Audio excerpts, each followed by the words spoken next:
Alors, il est très tôt ce matin, vous voyez, j'ai encore des petits yeux. Mais c'est ça, je suis à Nuits-Saint-Georges, une belle surprise. Donc, on a quitté Meursault très tôt ce matin. Et je vous fais découvrir la petite ville de Nuits-Saint-Georges. C'est parti. Nuits-Saint-Georges est un village qui se trouve un peu au nord de la route des vins de Bourgogne, tout proche de terroirs assez précieux comme Moret-Saint-Denis, Vaulnes-Romanée et Gevrey-Chambertin. Elle a moins de choses à voir que, par exemple, Beaune, mais par contre, toutes sortes de curiosités, dont cette pancarte. Ainsi, le 25 juillet 1971, l'équipage Apollo 15 donne officiellement à un trou lunaire le nom du cratère Saint-Georges, qui rend hommage à Jules Verne. En effet, dans ce roman Autour de la Lune, les membres de l'équipage auraient emporté une bouteille de Nuits-Saint-Georges afin de célébrer l'union de la Terre et de la Lune. Moi, je dois quitter la ville pour me rendre à l'Imaginarium, qui propose une visite d'écréments de Bourgogne et de l'histoire du vin.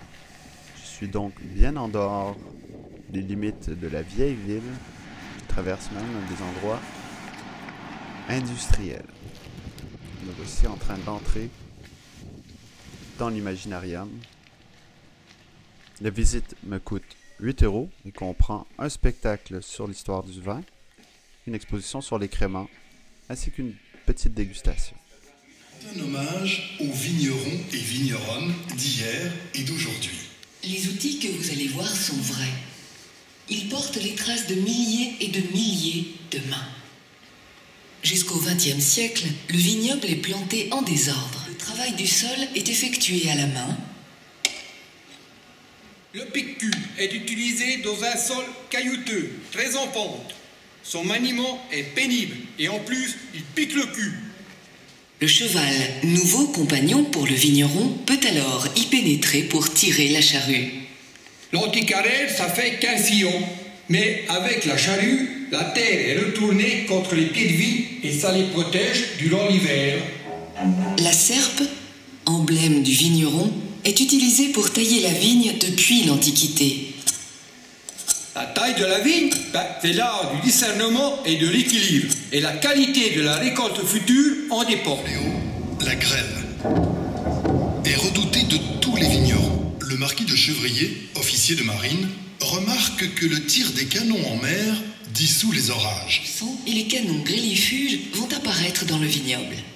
À l'aide de petites cafetières, vont verser sur les ceps de l'eau très chaude qui détruit la pyrale.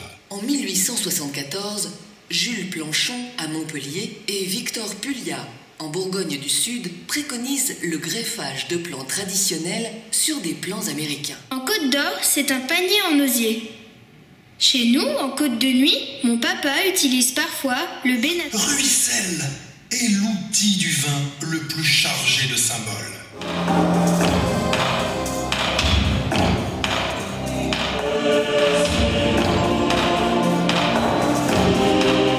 D'abord, nous n'utilisons qu'un seul outil.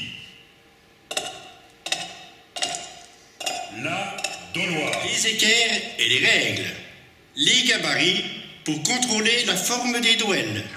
Il y a aussi les autres rabots. Celui-ci s'appelle la galère. Et l'utiliser, croyez-moi, c'est galère. Au fil des années, avec acharnement, ils ont constitué la vigne la plus célèbre au monde, le Clos de Vougeot. Ils sont les initiateurs des vins d'origine qui deviendront les appellations contrôlées quelques siècles plus tard. Oh, ça remue dans ce tonneau. Le sucre du jus de raisin doit se transformer en alcool. Seigneur, qui fait ce miracle? Au bout de 15 jours environ, la fermentation est terminée et le vin nouveau est né. La visite se poursuit par une exposition sur la fabrication des créments de Bourgogne, représentant une étape du processus de fabrication. Comme vous voyez, l'exposition est ultra moderne, et j'y porte peu d'intérêt. Je suis prêt à déguster.